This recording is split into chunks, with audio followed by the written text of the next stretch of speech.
تعالى وبركاته. أعوذ بالله من الشيطان الرجيم. بسم الله الرحمن الرحيم. الحمد لله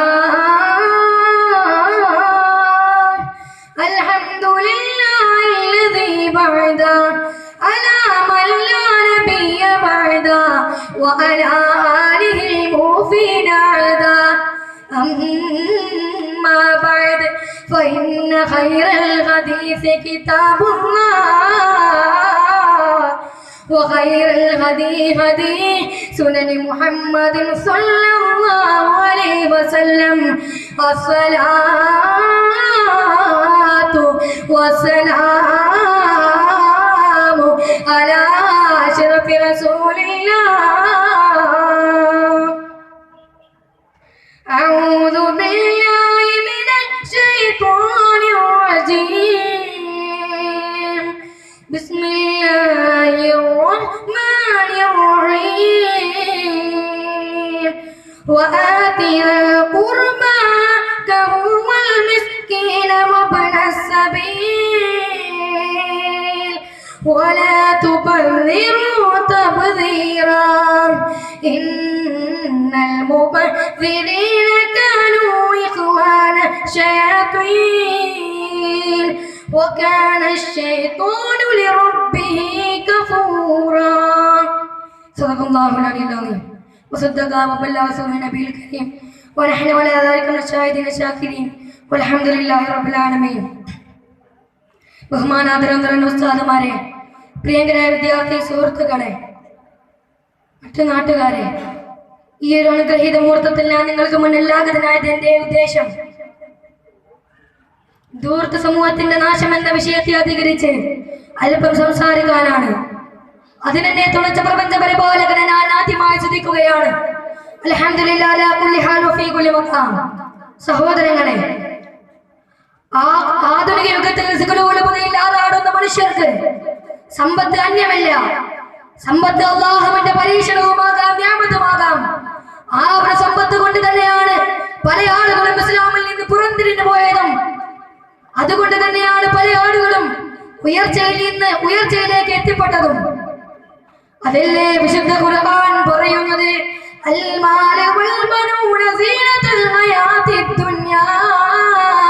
തീർച്ചയായും സമ്പത്തും മക്കളെന്നുള്ളത് ദുനിയാവിന്റെ ജീവിതത്തിന്റെ ആലോചനകളാണ്. അതുകൊണ്ട് തന്നെ അല്ലാഹു സുബ്ഹാനഹു വ തആല സമ്പത്ത് തന്നതുകൊണ്ടും അത് തരാതെയും അല്ലാഹു പരീക്ഷിക്കുന്നതാണ്. അതുകൊണ്ട് തന്നെ നിങ്ങൾ ഈ ദുനിയാവിൽ അഹങ്കരിക്കരുത്. അതുകൊണ്ട് തന്നെ ആരെങ്കിലും അഹങ്കരിച്ചു കഴിഞ്ഞാൽ സമ്പത്ത് തന്ന അല്ലാഹുവിന്റെ സമ്പത്ത് പിടിച്ചു നിർത്താൻ അറിയായിട്ടല്ല. അതല്ലേ വിശുദ്ധ ഖുർആൻ പറയുന്നത്,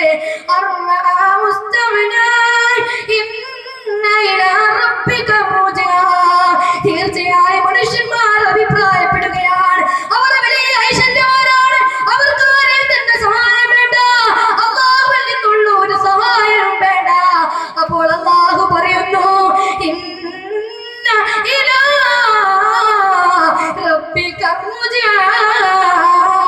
തീർച്ചയായും നിങ്ങൾ എന്നിലേക്ക് മടങ്ങേണ്ടവരാണ്. അതുകൊണ്ട് തന്നെ നമ്മൾ നബിയുടെയും സ്വഹാബത്തിന്റെയും ചരിത്രം അറിഞ്ഞിരിക്കണം. ഒരിക്കൽ ബഹുമാനപ്പെട്ട ഇസ്ലാമിന്റെ മൂന്നാം ഖലീഫയായ ഉസ്മാൻ റളിയല്ലാഹു അൻഹു ഇങ്ങനെ നടന്നു പോകുന്ന സമയത്ത് അവിടുന്ന് അല്ലാഹുവിന്റെ ഹബീബ് പൊട്ടിക്കരയുകയാണ്. ആ സമയത്ത് ഉസ്മാൻ റളിയല്ലാഹു അൻഹു അല്ലാഹുവിന്റെ ഹബീബിനോട് ചോദിക്കുന്നു, യാ റസൂലല്ലാഹ്, അല്ലാഹുവിന്റെ ഹബീബേ, എന്തിനാണ് അങ്ങ് പൊട്ടിക്കരയുന്നത്? അപ്പോൾ അല്ലാഹുവിന്റെ ഹബീബ് പറയുകയാണ്, ഞാൻ ഇവിടുന്ന് വരുന്ന സമയത്ത് അവിടെ നിന്ന് രണ്ട് യതീം കുട്ടികൾ കാണാനിടയായി. ആ രണ്ട് യതീം കുട്ടികൾ എങ്ങനെയാണ്? അവർക്ക് തിന്നാൻ വേണ്ടി ഭക്ഷണമില്ല, അവർക്ക് ഡ്രസ്സില്ല, ഒന്നുമേ തന്നെ ഇല്ല. അങ്ങനെ ഇരിക്കുമ്പോ അവരുടെ അയൽവാസിയുടെ അടുക്കളയിലേക്ക് നോക്കുമ്പോ അതൊരു മുനാഫിഖായ വ്യക്തിയാണ്. അവിടെയുണ്ട് ഒരു വലിയൊരു ഈത്തപ്പനയുടെ തോട്ടമുണ്ട്. അങ്ങനെ അതിനാൽ കണ്ടപ്പോയാണ് ഞാൻ കരഞ്ഞത് ഉസ്മാൻ. അങ്ങനെ ഞാൻ ആ രണ്ട് കുട്ടികളെ ആ മുനാഫിഖിന്റെ വീട്ടിലേക്ക് കൊണ്ടുപോയി.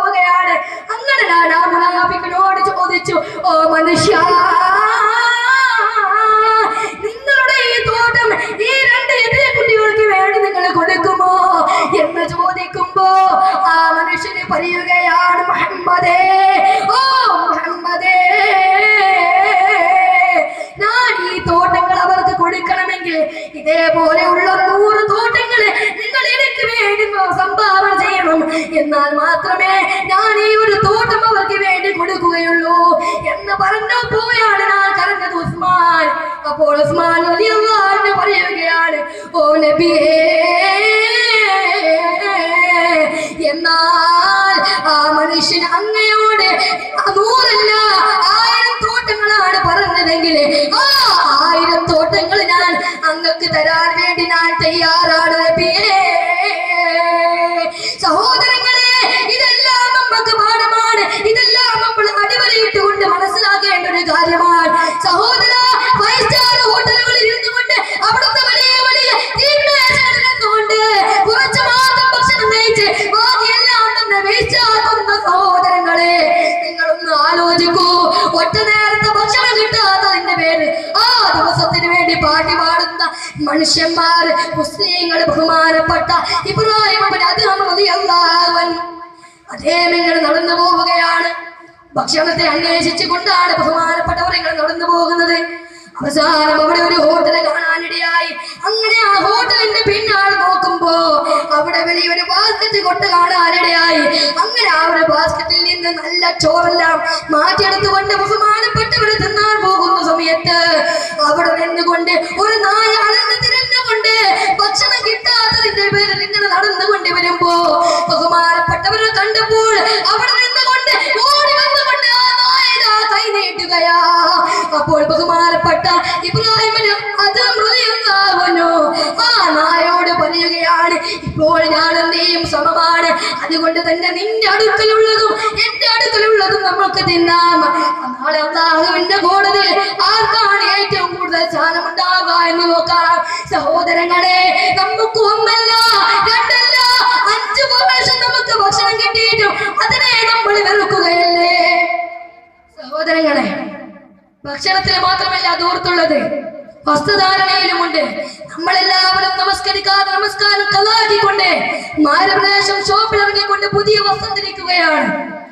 എന്നാൽ അല്ലാഹുവിന്റെ ഹബീബിന്റെ ഒരു അനുചരൻ എല്ലാ ദിവസവും ജമാഅത്തിന് വേണ്ടി വരാറുണ്ടായിരുന്നു. എല്ലാ സുബഹിക്കും ബഹുമാനപ്പെട്ടവർ ജമാഅത്തിന് വരാറുണ്ടായിരുന്നു. പക്ഷേ ആ മനുഷ്യൻ എന്ന് പറയട്ടെ, അദ്ദേഹം ദിക്ർ ചൊല്ലാതെ അദ്ദേഹം വേഗം തന്നെ ഓടിപ്പോവുകയാണ് ചെയ്യുമായിരുന്നത്. അങ്ങനെ ഒരു ദിവസം ബഹുമാനപ്പെട്ടവര് വേഗം തന്നെ ദിക്ർ ചൊല്ലാതെ ഓടിപ്പോകുന്ന സമയത്ത് അല്ലാഹുവിന്റെ ഹബീബ് സഹാബി വര്യനെ പിടിച്ചുകൊണ്ട് പറയുന്നു, ഓ സഹാബാ, നീ എന്തിനാണ് ദിക്ർ ചൊല്ലാതെ വേഗം തന്നെ പോകുന്നത് സഹാബാ? അപ്പോൾ ആ സഹാബി വര്യനെ പറയുന്നു, യാ റസൂലല്ലാഹ്,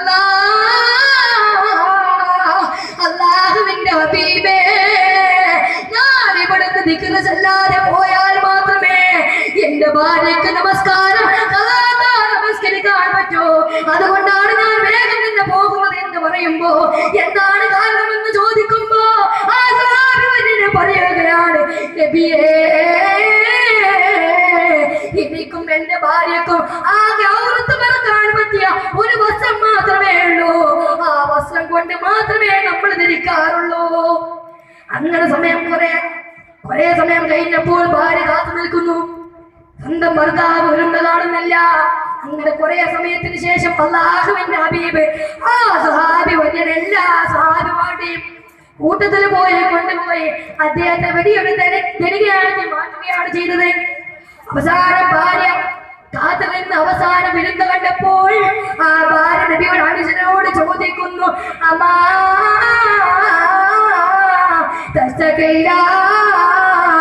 ഇലാ റസൂലുള്ളാഹി സ്വല്ലല്ലാഹു അലൈഹി വസല്ലം, ഓ അല്ലാഹുവിന്റെ അനുജനെ, തീർച്ചയായും അല്ലാഹുവിനെ കുറിച്ച് അല്ലാഹുവിന്റെ റസൂലിനോട് നമ്മളെ പട്ടിണി പാവങ്ങളാക്കി മാറ്റിയത് നിങ്ങൾ വേവലാതി പറഞ്ഞിട്ടുണ്ടോ? എന്നാൽ അത് ശരിയായിട്ടില്ല. സഹോദരങ്ങളെ, നമ്മൾ എത്രമാത്രം വസ്ത്രങ്ങളാണ് ധരിക്കുന്നത്. ഒരു കല്യാണമുണ്ടെന്ന് പറഞ്ഞാൽ നമ്മൾ അതിന് വേണ്ടി എത്രയെത്ര ഒരുക്കങ്ങളാണ് നമ്മൾ ഒരുങ്ങുന്നത്. അന്നത്തെ വേണ്ടിയിട്ട് നമ്മൾ എത്രയെത്ര വസ്ത്രങ്ങളാണ് ധരിക്കുന്നത്. പറയുന്നത്. ഇതെല്ലാം എവിടേക്ക് വേണ്ടിയാണ് സഹോദര? ഇതെല്ലാം നിന്നെ ഖബറിലേക്ക് കൊണ്ടുപോകുമ്പോ ഇതെല്ലാം വിളിച്ചെറിയില്ലേ ചെറുപ്പക്കാരാ? നമ്മൾ എവിടേക്കാണ് നമ്മുടെ സമ്പത്തിനെ ചെലവഴിക്കുന്നത്? അതല്ലേ വിശുദ്ധ ഖുർആൻ പറയുന്നത്. ഇന്നൽ മുബദ്ദിരീന കാനൂ ഇഖ്വാന ശയാതീൻ വകാന ശൈത്വാനു ലിറബ്ബിഹി കഫൂറാ. തീർച്ചയായും നീ തബ്ദീർ ചെയ്യാൻ പാടില്ല. തീർച്ചയായും തബ്ദീർ ചെയ്യുന്നവൻ പിശാചിന്റെ സഹോദരങ്ങളാണ്. പിശാചാണെങ്കിലോ കഫൂറാ, അവന്റെ നാഥനോട് നന്ദി കേട്ടവനാണ്. എന്താണ് തബ്ദീർ എന്നറിയുമോ? ഇവിടെ മസ്ഊദ് റളിയല്ലാഹു അൻഹു പറയുകയാണ്, എന്നെ അനാവശ്യമായി ചെലവഴിക്കുന്നതാണ് തബ്ദീർ. ഖതാല റളിയല്ലാഹു അൻഹു പറയുന്നു, നാശത്തിലേക്ക് ചെലവഴിക്കൽ തന്നെയാണ് തബ്ദീർ. അതുകൊണ്ട് തന്നെ നാളെ മഹ്ശറയിൽ വെച്ചുകൊണ്ട് നീ എങ്ങനെ ചെലവഴിച്ചു, എന്തിനു വേണ്ടി ചെലവഴിച്ചു എന്നെല്ലാം ചോദ്യം വരുമ്പോൾ അവിടെ ഉചിതമായ മറുപടി കൊടുക്കാൻ സാധ്യമല്ലാതെ ഒരു കാലങ്ങളിൽ മുന്നോട്ടും പിന്നോട്ടും ചലിപ്പിക്കാൻ സാധ്യമാകാത്ത ഒരു ഭയങ്കരമായ ദിവസം നിനക്ക് വരാൻ പോകുന്നുണ്ട് എന്നുള്ള ചിന്ത നിന്റെ മനസ്സിന് വേണം. അവിടെ നിന്നുകൊണ്ട് രക്ഷയില്ല, രക്ഷയില്ല, രക്ഷയില്ല. അല്ലാഹു സുബ്ഹാനഹു വ തആല പണം നല്ല നിലയിൽ ചെലവഴിക്കാനോ അനാവശ്യമായി ചെലവഴിക്കുന്നതിനെ തൊട്ട് കടയാനും അല്ലാഹു തൗഫീഖ് നൽകുമാറാവട്ടെ എന്ന പ്രാർത്ഥനയോടുകൂടി ഞാൻ നിർത്തുകയാണ്. വാഖിറു ദഅവാനാ അൽഹംദുലില്ലാഹി റബ്ബിൽ ആലമീൻ. അസ്സലാമു അലൈക്കും വറഹ്മത്തുള്ളാഹി തആല വബറകാതുഹു. The next on the stage, speech